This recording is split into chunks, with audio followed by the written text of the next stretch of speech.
नमस्कार दोस्तों। आज की जो क्लास है, आज का जो ये वीडियो है, यह बहुत ही ज़रूरी है।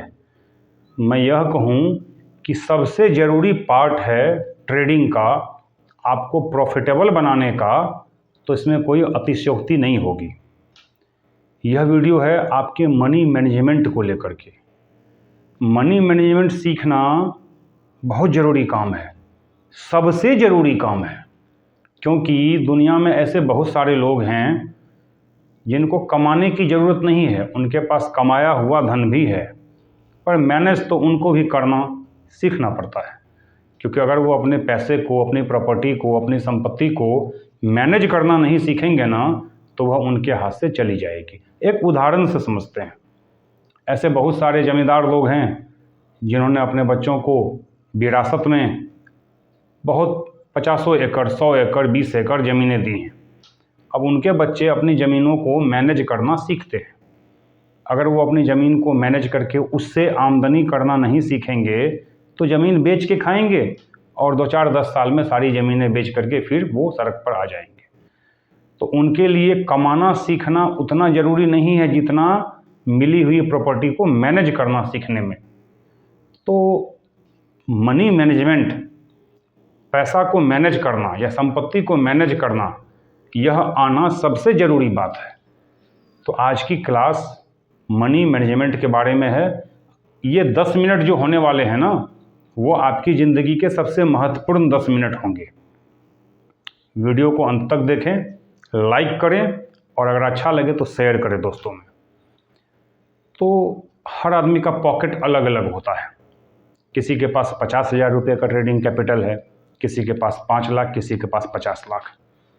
तो मैं जो सुजीत सिंह, आई एम सुजीत सिंह, मैं जो आपका एनालिस्ट हूँ, यह मान करके चलता हूँ कि आप एक छोटे कैपिटल वाले लोग हैं, आप एक छोटे पॉकेट के ट्रेडर हैं।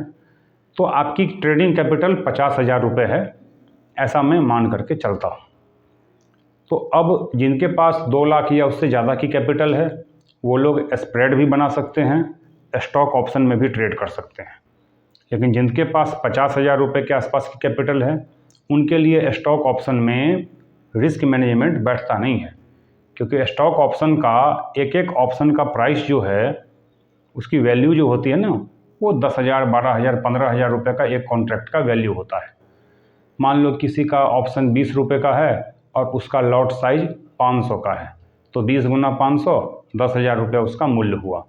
वहाँ पर अगर हम उस ऑप्शन को लेकर के होल्ड करते हैं और अगर मार्केट नीचे चला आया उस स्टॉक का, तो 50% ऑप्शन का प्राइस नीचे चला आया, 5,000 रुपये का रिस्क हो गया।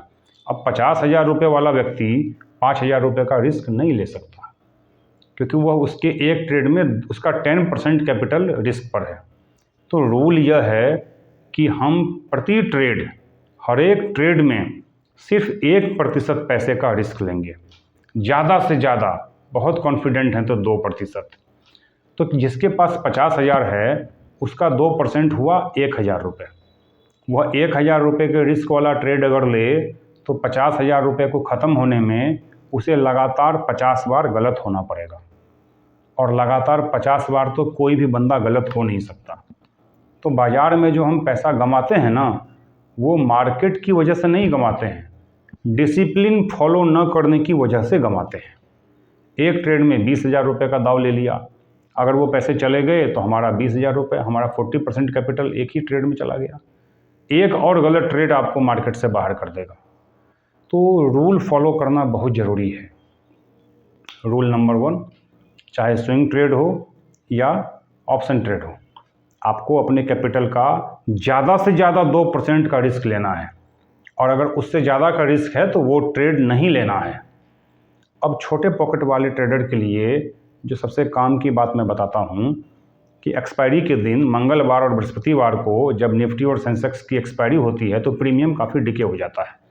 और उस दिन अगर मोमेंटम आया तो ऑप्शंस का प्राइस काफ़ी फोल्ड, कई मल्टीप्लर, मतलब मल्टीप्लाई हो जाता है, मल्टी बैगर हो जाता है, 2 गुना, 5 गुना, 10 गुना भी प्राइस जाता है। तो ऐसे ट्रेड आपको आइडेंटिफाई करने हैं। मैं भी अपने ट्रेडर को देता हूँ, अपने क्लाइंटों को देता ही रहता हूँ। मैं पेशे से एक स्टॉक ब्रोकर हूँ, SEBI registered mutual fund distributor हूँ, डेरिवेटिव मार्केट एनालिस्ट हूँ, कैपिटल मार्केट का डीलर हूँ, NISM सर्टिफाइड। तो अपने ट्रेडर को, अपने क्लाइंटों को ऐसे ट्रेड में जनरेट करके देता हूँ। तो आप अगर केवल मेरे बताए ट्रेड भी लेंगे ना मंगलवार और बृहस्पतिवार को, और केवल उन्हीं ट्रेडों में काम करेंगे, उन्हीं कॉल्स में काम करेंगे जिसमें कि 1000 रुपये या उससे कम का रिस्क है, तो आप एक लॉट से काम शुरू कीजिए और धीरे धीरे सफलता मिलने पर अपने क्वांटिटी को इंक्रीज कीजिए। एक एग्जांपल से मैं समझाता हूँ कि अगर मैंने कोई हीरो ट्रेड दिया, वो 50 रुपये का है, तो 50 गुना 20, सेंसेक्स का 20 का लॉट है, 50 गुना 20, 1000 रुपये का तो वो पूरा ट्रेड है। अगर वो ट्रेड वहाँ से 2 गुना, 3 गुना, 4 गुना हो गया, तो आपने 1000 रुपये का रिस्क लिया और आपने 3000 रुपये कमा लिए, 4000 रुपये कमाए। अगर 10 में से 6-7 बार भी आप सही होते हैं तो अच्छा पैसा बनेगा। और आप सभी लोग ये बात जानते हैं कि मेरा सक्सेस रेशियो 80% एंड अबव है, कम से कम। तो अगर आप सिर्फ मेरे बताए ट्रेड को लेते हैं तो पैसा बनेगा। डिसिप्लिन थोड़ा मेंटेन करना पड़ेगा आपको। अब मैं हर ट्रेडर के साथ तो बैठ नहीं सकता, मैं सारे क्लाइंटों के साथ बैठ के उसको ट्रेड करवाने में सक्षम नहीं हूँ, ये तो पॉसिबल ही नहीं है। तो मैं तो केवल ट्रेड जनरेट करता हूँ अपने रिसर्च से। ट्रेड तो आपको खुद ही लेना पड़ेगा। तो वहाँ पर डिसिप्लिन यही है कि आपको एक ट्रेड में केवल 2% या उससे कम अमाउंट का रिस्क लेना है, बस। पैसा बनेगा। आप डिसिप्लिन तोड़ेंगे तो दुर्घटनाएं होंगी। अगर हम गाड़ी को हाईवे पर फुल स्पीड में 200, 150, 200 के स्पीड में चलाएंगे बिना हेलमेट पहने और दुर्घटना हो गई तो जान जाएगी। तो अगर आपने डिसिप्लिन फॉलो नहीं किया तो आपका कैपिटल जाएगा। सोच कर देखिए मेरी बात सच है कि नहीं। जितने भी लोगों का नुकसान होता है वो रूल तोड़ने की वजह से होता है।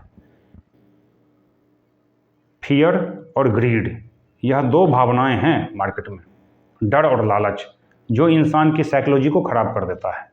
आपने लालच में ज़्यादा ट्रेड ले लिया, ज़्यादा क्वांटिटी का ट्रेड ले लिया, अगर लॉस हो गया तो आपकी साइकोलॉजी अब ख़राब हो जाएगी। आप रिवेंज ट्रेडिंग करोगे, मार्केट से बदला लेने जाओगे। और मार्केट से बदला कोई आज तक ले सका है क्या? 50,000 की तो छोड़िए, 50 लाख भी छोड़िए, 50 करोड़ भी छोड़िए, 500 करोड़ का भी ट्रेड अगर होगा ना इस बाज़ार में, तो एक ही ऑप्शन ट्रेड में 500 करोड़ रुपए साफ। अब 500 करोड़ रुपए इतनी बड़ी रकम है कि एक आदमी उसको ज़िंदगी भर में खर्च करना चाहे तो खर्च नहीं कर सकेगा। 1 लाख रुपए भी डेली कोई अगर अपने लाइफस्टाइल पे खर्च करेगा ना, तो साल का 3-4 करोड़ ही खर्च करेगा। और 500 करोड़ का FD भी अगर 7% पे कर देना हम, तो 35 करोड़ रुपया साल का आएगा। आपने खर्च किए 3 करोड़, आया 35 करोड़। 500 करोड़ रुपए ख़त्म ही नहीं होगा, पीढ़ी दर पीढ़ी चलेगा। लेकिन किसी को अगर 500 करोड़ रुपए 1 मिनट के अंदर ख़त्म करना हो ना, 2 मिनट के अंदर, तो उसको मार्केट में उतार दीजिए ऑप्शन ट्रेडिंग में। उसका 500 करोड़ 1 घंटे, 10 मिनट, 15 मिनट में ख़त्म हो जाएगा हीरो में। तो जब 500 करोड़ रुपए भी ख़त्म हो जाएगा तो आपके 50,000 रुपये की क्या बिसात है? तो उसको अगर बड़ा करना है तो डिसिप्लिन तो फॉलो करना पड़ेगा ना। और डिसिप्लिन ये है कि आपको एक ट्रेड में सिर्फ 2% या उससे कम का रिस्क लेना है। और उससे ज़्यादा रिस्क वाला अगर कोई ट्रेड हो तो आपको ट्रेड छोड़ देना है, इंतज़ार करना है अगले मौके का। और जिनके पास कैपिटल ज़्यादा है वो स्प्रेड सीखें, स्प्रेड के अंदर काम करें। स्टॉक का भी ऑप्शन वो ले सकते हैं, लेकिन वही फिर रिस्क 2% से कम का होना चाहिए। 60% का भी अगर स्ट्राइक रेट है ना तो पैसा बनता है। और आप लोगों ने देखा है कि मेरा स्ट्राइक रेट 80% से ऊपर का है। अगर समय अच्छा चल रहा है तो 100% का है। तो कैसे पैसा नहीं बनेगा? बनेगा। डिसिप्लिन सीखना पड़ेगा, आपको सीखना पड़ेगा। मैं केवल ट्रेड जनरेट कर सकता हूँ, काम तो आपको करना है। तो लालच और डर, इससे मुक्त होइए, रूल फॉलो कीजिए। एक ट्रेड में 1% से 2% का रिस्क लीजिए, बाजार आपको कभी भी प्रभावित नहीं करेगा। स्टॉप लॉस तो हमारे गेम का पार्ट है। हर बिजनेस की कॉस्टिंग होती है। कोई कंपनी खड़ी करता है तो मशीनें लगती हैं, ज़मीन लगता है, लेबर लगता है। हमारे बिजनेस का कॉस्ट है स्टॉप लॉस, क्योंकि कॉस्टिंग तो कुछ है ही नहीं। फ़ोन से ट्रेड करते हो आप, लैपटॉप से ट्रेड करो, हर घर में ऐसे ही पड़ा होता है। तो हमारी कॉस्टिंग क्या है? Stop loss. Follow stop loss, manage your risk, definitely you will be succeed in stock market. मेरे रूल को ध्यान में रखिए। कोई भी एडवाइस चाहिए मैसेज कीजिए, आई विल हेल्प यू। बहुत महत्वपूर्ण ये क्लास है। इसको अगर सीखेंगे, इसको अगर याद रखेंगे, तो यही वो चीज़ है जो जीतने वाले ट्रेडर और हारने वाले ट्रेडर के बीच फर्क पैदा करता है। यही वो चीज़ है जो अंतर पैदा करता है। यही वो माइंड सेट है खुद पे कंट्रोल करने का जो आपको सफल बनाएगी। 93% लोग लॉस करते हैं क्योंकि वो डिसिप्लिन्ड नहीं है। यहाँ पर सक्सेस का रेशियो जो सेबी बताता है 7% है ना, वो बहुत ज़्यादा है। दुनिया के किसी भी फील्ड में 7% लोग सफल नहीं होते हैं। IAS, IPS, मेडिकल के एग्जामिनेशन में सफलता का जो रेशियो है ना, वो 0.5% से भी कम है। यहाँ पर तो 5-7% लोग सफल होते हैं। तो आप भी हो सकते हैं, सीखिए। और अगर कोई हेल्प चाहिए, contact me, I will help you. Thank you, नमस्कार, धन्यवाद।